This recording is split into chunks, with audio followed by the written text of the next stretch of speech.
like I said, we've been trying to get, some time together so we could do a longer interview. And I'm so glad that we finally had the time because you're a busy, busy lady. Oh yeah, I'm so glad we could find the time too. It was such a treat chatting with you last time. Me too. And every so often when you're doing press junkets and things like that, you kind of find a connection, a friendship with people just out of the blue. It just hits you, and you're one of those people. You're very, very charismatic, but beyond that, you're a very kind actress. Oh, thank you, Tony. I mean, the press stuff that I did all day that day for The Girl Who Got Away, it's very rare that you have that connection, especially through a screen with an actor where you just feel so like at ease and connected. And yeah, talking to you was by far my favorite. Oh, I'm everybody's father in Hollywood. Um, First of all, let's start at the beginning. Let's look back at you. You grew up in Atlanta, Georgia. Yes. Yeah. Tell me what that was like as a kid. Oh, it was great. I love Georgia. I love so we lived in like a suburb in Atlanta in Lawrenceville. And it was funny because the plan was never for me. I don't think it was ever the plan for me to like be in entertainment and act. But it was one of those moments where an agent crossed our paths when I was like 3 and said, "Oh, I think she would do really well in front of the camera." My mom was like, "Okay, we'll try it. She hates it.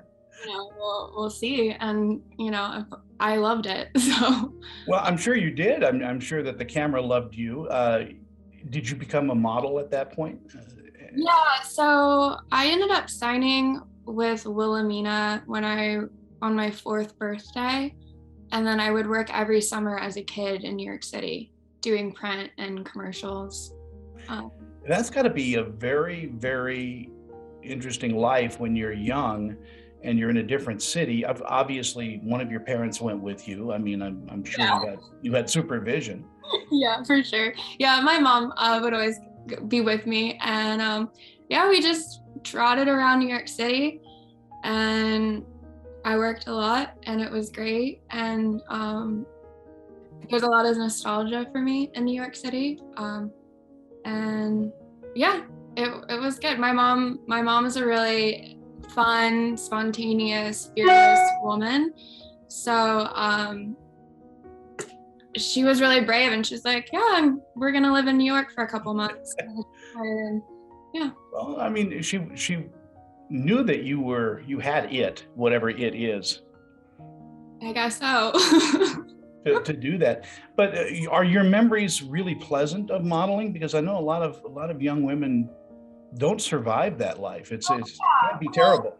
When I was really doing it a lot, I was a small child. So when you're that young, it's still very safe and fun. And as I started to mature and grow up and become a teenager, I made the choice to exit out of modeling just because I realized I wasn't enjoying it that much, and there's a lot of threats to just like your own mental health in that world. And so I knew that it was like time for me to walk away. And that's a big thing these days is, you tend to listen to a lot of different people trying to tell you what to look like or how much to weigh or, what's best for you. And, a lot of young women suffer really long, tragic lives because of something somebody said, and it sticks with them in such a way that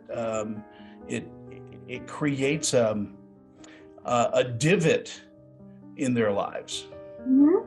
For sure. Yeah, I think it's encouraging to see us move towards more inclusive casting with, now when you see a billboard, there's more diversity and even with body types and all of that. So I think we're on a really great track when it comes to advertising now.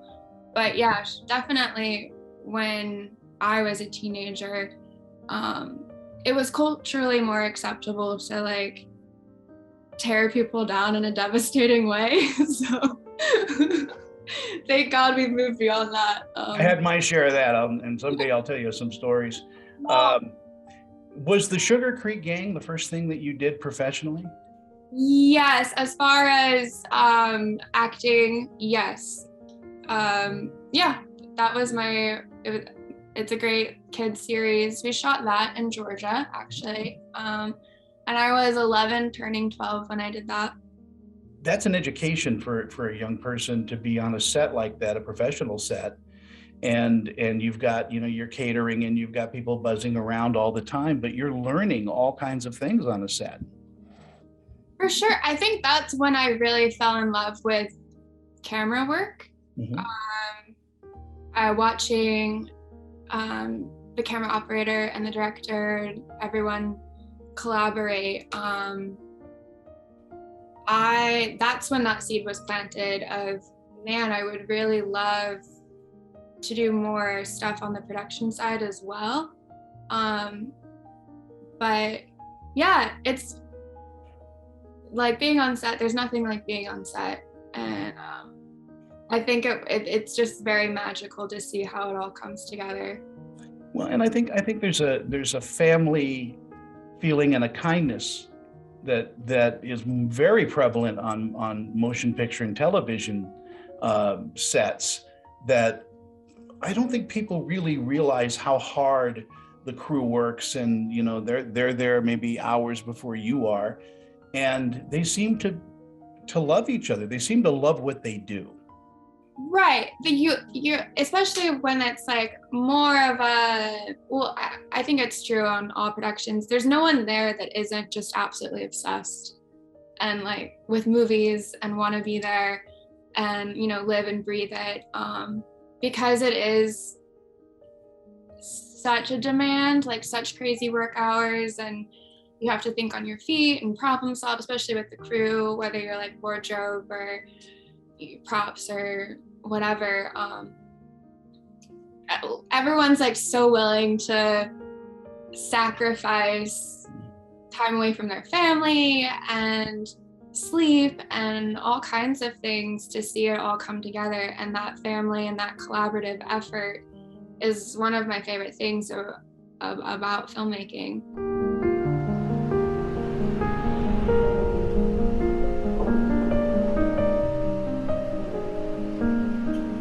As a single mom, I want to make sure my kids have healthy teeth. Going to the dentist can be expensive. Just a simple cleaning can cost over $100.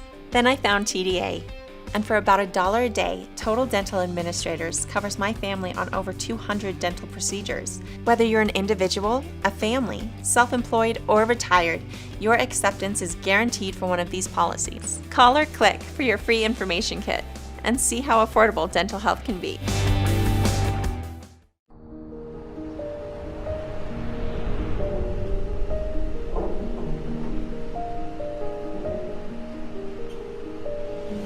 Are you good at auditioning? I don't know. I think that I've started to master the self-tape, and I'm grateful that I have so much control over that now.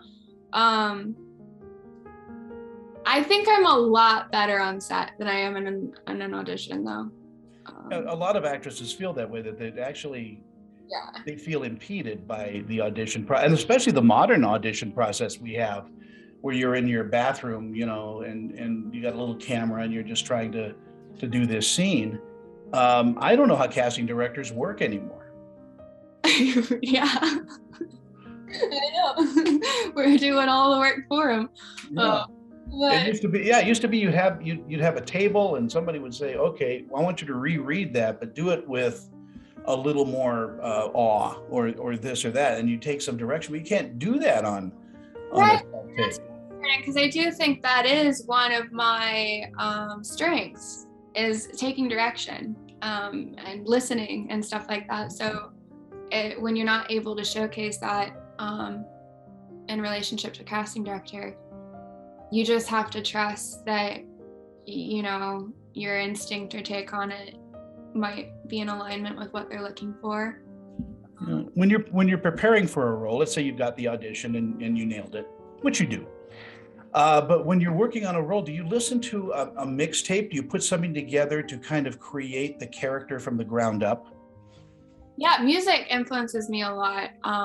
I'll listen to music, and that's actually what helped me a lot in person. When we used to do in-person castings. Yeah, I'll listen to music. For me, clothing and wardrobe is a huge end for me. Makeup, all of the external stuff helps a lot.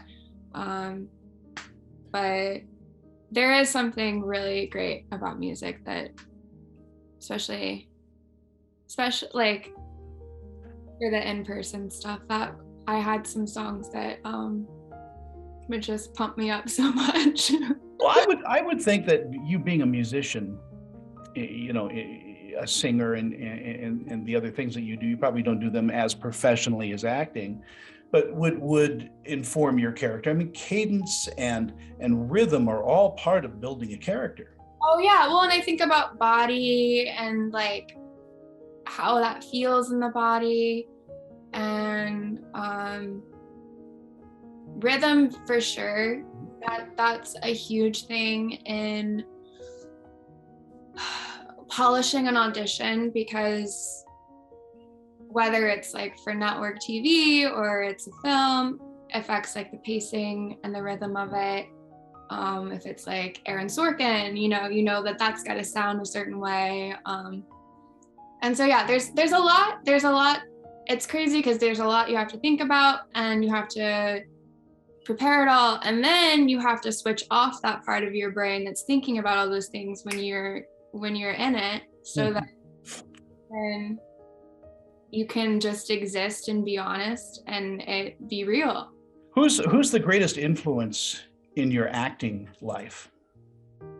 Well, I am such a fan of Joaquin Phoenix. I love that, like I said, back to like Guillermo del Toro, I think he has like an electricity to him where he can be so soft and vulnerable and also terrifying at the same time. And I think that is such a cool quality to have as an artist, to be able to have like contradictory tones and body language, and it feels so gentle and soft, and then but you're also like on edge. Yeah, I'm a big fan of his work. And I would I would like to be able to translate some of that into my own stuff. He's so how can I put this? Devoted to the craft that he loses himself sometimes in parts. People think that's crazy, but I don't. I think it's him trying to be as honest and as real as possible in portraying a character. And when Joaquin does something, he does it 100%. Yeah. I mean, would you go nuts on a set like that? I mean, with people looking at you and all of that, I mean, you've got to be able to strip everything down and trust everybody enough to get to that level.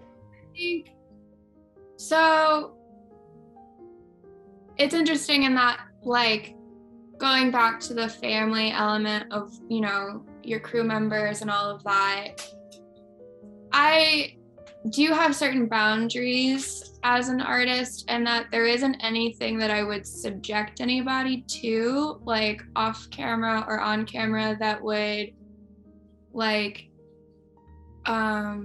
be harmful to anyone in any way. Like I don't see the value in like creating chaos just for like chaos's sake, or like I was talking about this with another actor friend of mine actually, and that because I tend to overanalyze, and I'm like, okay, is this really supporting me in my performance, or do I just need to prove to everyone how committed I am to the thing that I'm doing, that I'm like doing this like outrageous thing and keeping everyone on their toes?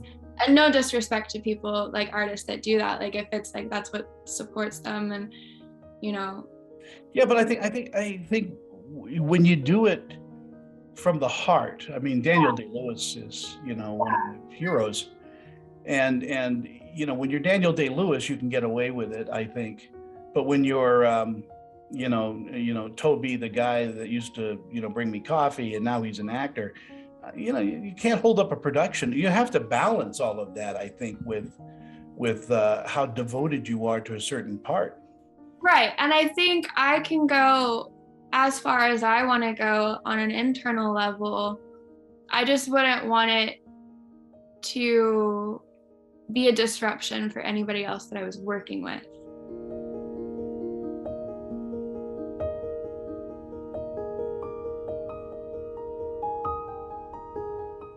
This portion of Screen Chatter is presented by VP Dental. Check out our great dental plans starting at just $16 per month.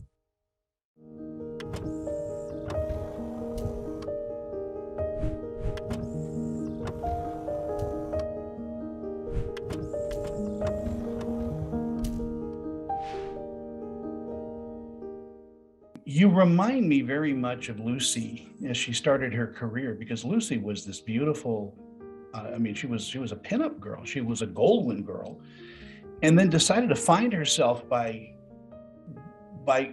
separating from the pack of all the people they were training in the system, and went into comedy and found her niche there, because women at that time didn't do comedy. It wasn't something, and so that's why she was so unique and had a brilliant mind of what was funny. And I think you have that same kind of drive that Lucille Ball had early on in her career. You really kind of do know what you want to do. It's now, making it all happen. Yeah. Well, thank you so much. I really appreciate that. That's amazing. Yeah. Wow. Thank you. Yeah, I think it would just be so, because I would love to play more with the external physical body comedy, and like there is such a like syncopation and a punctuation with the body, and how like to really make people just like bust out laugh, like that to me is such an amazing gift skill, and I would love to be challenged and given the opportunity to do something funny. When in the downtimes, do you take improv classes? Do you? Yeah, we're coming out of the pandemic. There wasn't a lot that we could do for like 2 years, but it's probably something that I should get back into. And we always associate improv with comedy, but honestly, yeah. I've done dramatic improv. I had to improv Shakespeare at one time in my life. Oh, that's awesome. Oh, you want to shoot yourself. Yeah, the language. It's how do you improvise Shakespeare? Well, you have to, and I can't hardly do it. Shall we go to the tower, my lord? There seems to be problems in the road anon. It's just stupid stuff, but you do it all the time, and that muscle just gets really strong. That's awesome. LA is waking up a little bit. There's stuff going on. Are you looking for a pilot? Are you looking for a feature film? Yeah, I've been auditioning. Been auditioning quite a bit, and feeling like when that thing, when that role clicks in, you can't. It just is. Your role is your role, and it's just like not negotiable. And it's been nice that things are picking back up, and I feel excited. I can't wait to see what it is that I'll be doing next. Well, and it helps to have friends in the business. It helps to be seen and understood and heard, and on many levels. And so, I appreciate you like chatting with me too, because you interview like amazing talent. Well, we've only met during that one interview, but I consider you a dear friend. And yeah, for real. Like I'm just so happy we got to do this again. And yeah, normally we'd be sitting honestly, this show, we would be sitting in a restaurant talking over lunch or dinner, and that's all part of the show. And then, it's more that, but you make it easy. You make what I do easy. Thanks, Tony. Usually I get real nervous for conversations like these. And you put me at ease. Not with me. I'm your uncle. What about voice work? Are you doing a lot of voice work? Do you want to do a lot of voice work? Oh, oh my gosh, yeah. I would love to like voice over a character. Yeah, I love it. I've submitted some stuff for different animated films that have come up. But yeah, I put that into the ether. Yeah, well, I've now set it out. Yeah. I mean, at this point, I don't think I just love the creative process so much. I don't think there's anything film related where I'd be like, don't want to do that. Because I think it's all so amazing.